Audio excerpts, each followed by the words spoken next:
Glad to have you here. This is one of those books, I mean, it's a sensation, and it's a book that parents talk about. It's a book that teachers talk about. It is a book that leaders of governments talk about. Why do you think this struck such a chord? Because it crept up on us that somehow family life around the developed world has turned into a fight over screen time. We're all struggling with this. When I was a kid, parents struggled with television. It's 100 times harder now. And because adults are so fed up with it, and because we've all seen it, if not in our own kids, we've seen the anxiety, the pulling into a shell, the craziness. We've all seen it. What people have to understand is that this is very different from television. A television set was entertaining, but a television couldn't train you. It didn't reward certain responses. Whereas a touch screen is very good at giving you a stimulus, you make a response, you touch, and then you get a reward. That's how you train a dog, that's how you train a circus elephant, and that's how you train a child. And so people have to understand this is not like television. This is much more powerful. You say that before we look at the evidence around kids living in these kind of phone-based lives, we have to step back and kind of define what childhood is. Is there a sense that we don't know anymore what it means to be a child? I think we've forgotten the active role that we all need to play in it. We think that our job is to just keep them safe. We want to protect them from threats. But that's actually kind of wrong because they need to take risks. And so we're overprotecting them in the real world. But then at the same time, we've abandoned our kids to grow up online, which is completely inappropriate for them. That kids are looking for influence. That's what human childhood is about, is you're developing skills in play, but you're also looking for role models. You're copying the kids who are a little older. You're copying the adults, some of the adults. And we've stopped being good role models for them. Instead, we say, okay, fine, you're 10, you say all your friends have a phone and Instagram. Okay, go ahead. Here's a phone and Instagram. And before you know it, your kids are being raised and influenced by weirdos selected by an algorithm for their extremity. You look in this book at one particular period. It's 2010 to 2015. When you say that everything changed in terms of the kind of play that kids would gravitate towards and the lives that they had. What happened in that 5-year period? Yeah. Well, so first, just before that period, in American Canada, we began cracking down on independent play because we are afraid our kids will be abducted. So it happened throughout the English-speaking world, not just in the US, that we stopped letting our kids play outside independently. But at the time, the internet was coming in, computers were getting more interesting. And so we said, okay, it's too dangerous to go outside, but you can sit on a computer all day long and play. So we began doing that. But in 2010, almost everyone has a flip phone, a basic phone, something that doesn't have the internet. You probably remember this. In 2010, you had a flip phone, you texted your friends, you sometimes met up with your friends, but you couldn't spend 8-10 hours a day on your flip phone. I mean, that would just drive everyone crazy. By 2015, if you're Gen Z, born after 1995, your childhood is very different from your older siblings who are millennials. In 2015, now all your friends have an iPhone, and you do too. If you're a girl especially, everyone's on Instagram, and you're communicating that way, and you're posting and liking each other's posts and commenting. You have high-speed internet connection. You don't pay for texts anymore. So by 2015, it's possible for the first time in human history for children to be online not just 12 hours a day, a lot more than that. Half of American kids say that they are online almost constantly, and that wasn't possible before the smartphone. So that's how the change happened, and that profoundly changes consciousness and human experience. There's a study that you cite that found that a typical adolescent gets 237 notifications in a day, 15 notifications every hour. What does that do to a childhood? I mean, you've called this attention fracking in some ways. Yeah, that's right. Right. So so fracking is where you drill down, you do things to break up the rock, and that allows you to suck out little bits of oil from every nook and cranny. And that's what the companies have done, especially TikTok and Meta. That's what the companies have done to human consciousness. Those two companies, plus Snapchat, they now largely own the attention and cognition and consciousness of young human children, certainly in America and Canada. And these three companies in particular, we know from leaks, we know from recovered documents that there are all these lawsuits where we're getting out all these quotes from their own reports, their own memos. They set out to do this. They set out to grab as much attention as they can. And what's the net result? I teach a course at NYU called Flourishing. It's 35 undergraduates, about mostly around 19 years old.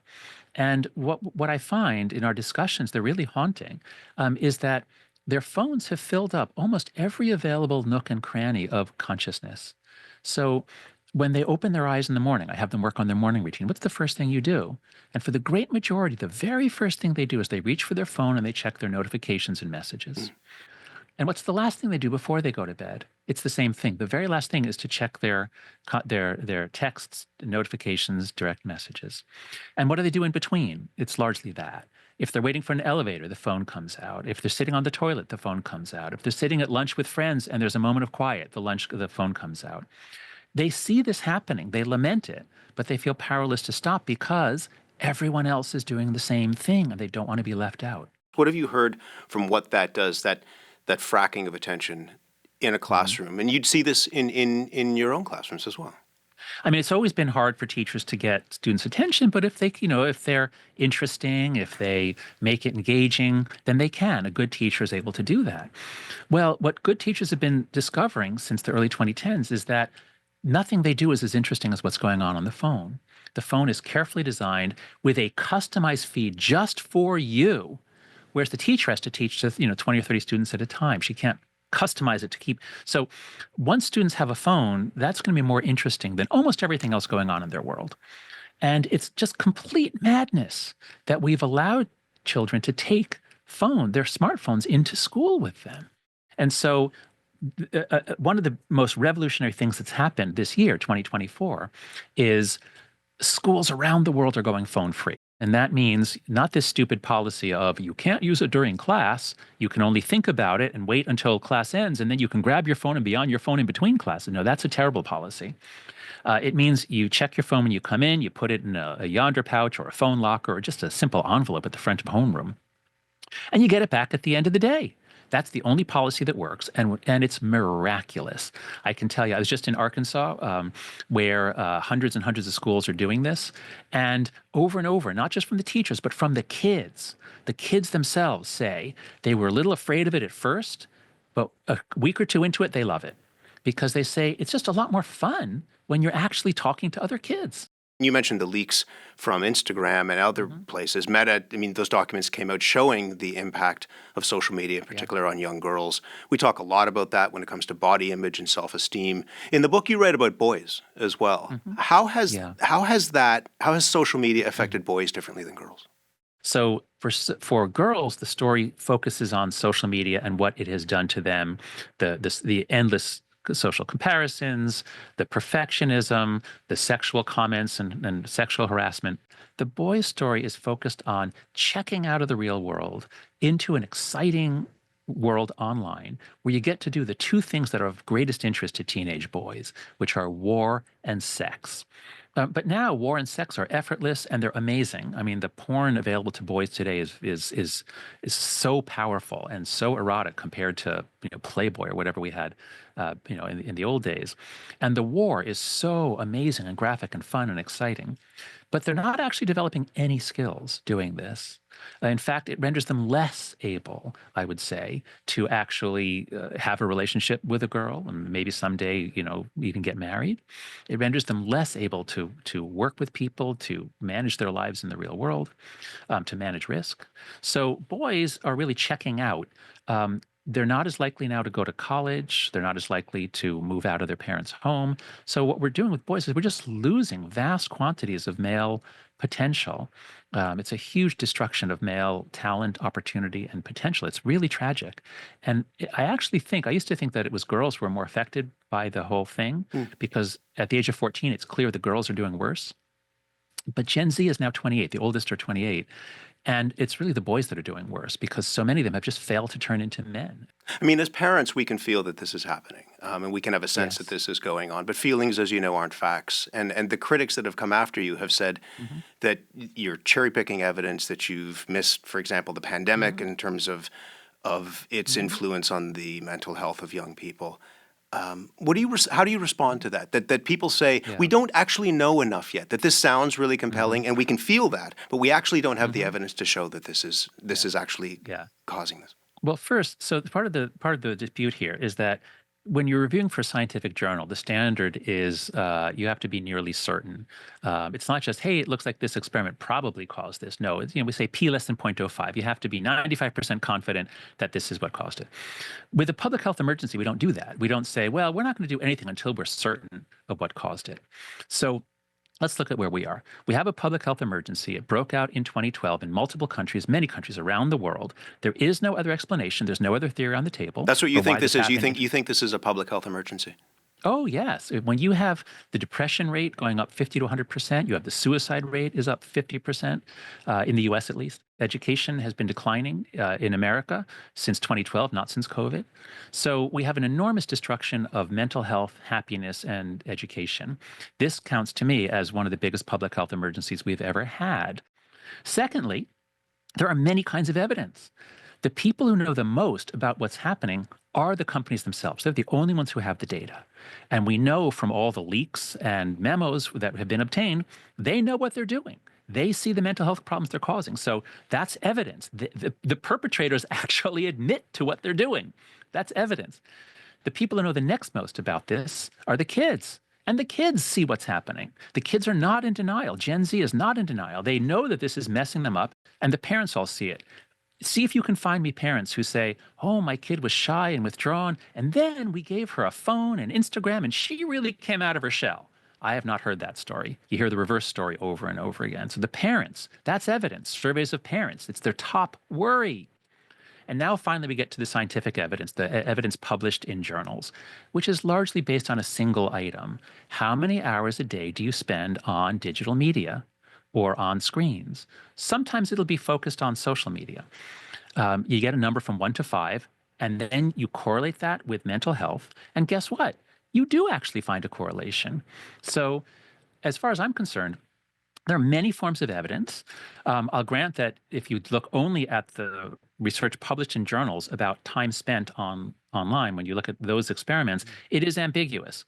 There are good faith critics who think that no, the correlations are too weak, they're not consistent. So we're debating that. But let's not forget, there are a lot of kinds of evidence, and this is not like a previous moral panic spread by newspapers. This is everyone seeing it with their own eyes. So what do we do about it then? I mean, you mentioned Australia. Australia's banned social media for those under 16. There are questions as to whether this is actually going to work, whether you can properly age gate it. But is that the kind of step that you want to see? Yes. Oh, absolutely. Because the key to understanding how this got so far so fast, and the key to understanding why so many parents and teachers feel powerless, is that if you try to solve the problem on your own, it's really, really hard. If you're the only teacher who really tries hard to be a phone policeman, then the students resent you for it. So everyone gives up, and we get the status quo. I wrote the book as a social psychologist, looking not for law changes primarily, but for norm changes. We have to change the norms. So I lay out 4 norms, one of which we do need legal help on. The first norm is no smartphone before high school or age 14. Just you give your kid a flip phone if you want to text with them or a phone watch, but do not give them a supercomputer that allows the entire world to reach them until at least they're partway through early puberty. The second is no social media until 16. Social media is wildly inappropriate for minors. The sex, the violence, the sexual solicitation and harassment, the exposure to all kinds of influencers of ill repute. So just raise the age to 16. And Australia has taken the lead. They're doing the bold effort to just say, we've had it. It's up to the companies to do this. If Australia puts the onus on the companies, they'll figure it out really quick, and they'll come up with multiple methods. The third norm is phone-free schools. And I urge you, Canadian listeners, if your kid is allowed to have her phone on her while she's in class or between classes, I guarantee you, your child is not getting as good an education, and your child is not having as much fun or is not enjoying school as much. So Canadian listeners, please, if your child can take a phone into school, get together, go to the school and say, we got to change this. We've got to go phone-free the way they're doing all over the USA, all over the UK, all over Australia. We got to do this. The fourth norm is if we're getting the kids off of the phones and the screens for a large part of the day, if we're rolling back the phone-based childhood, we have to restore the play-based childhood. We have to lighten up, ease up, understand that if an 8-year-old goes out with his friends and walks a quarter mile to a store with his friends and buys candy, that's good. That's not a death-defying feat. We all did it when we were that age. So we've got to back off, give our kids the room to grow up. And I urge Canadian parents, go to letgrow.org, which is an organization I co-founded to give you all kinds of ways to do this, to back off together, give your kids the independence to grow.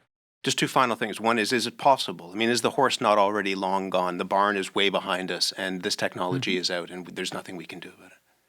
Oh, well, it's true that the technology is out. I hear that a lot. The train has left the station. Okay, if the train's left the station, it's harder to call it back than if it's sitting there. That's true. But if there was a train leaving the station and it had all of our kids on it, and it was headed for a bridge over a canyon that we knew the bridge was out, what are we going to do? Say, oh, well, the train's left the station. What are we going to do? We would call ahead. We'd have somebody block the track. We'd try to get him in. I mean, even if the train has left the station, we would call it back.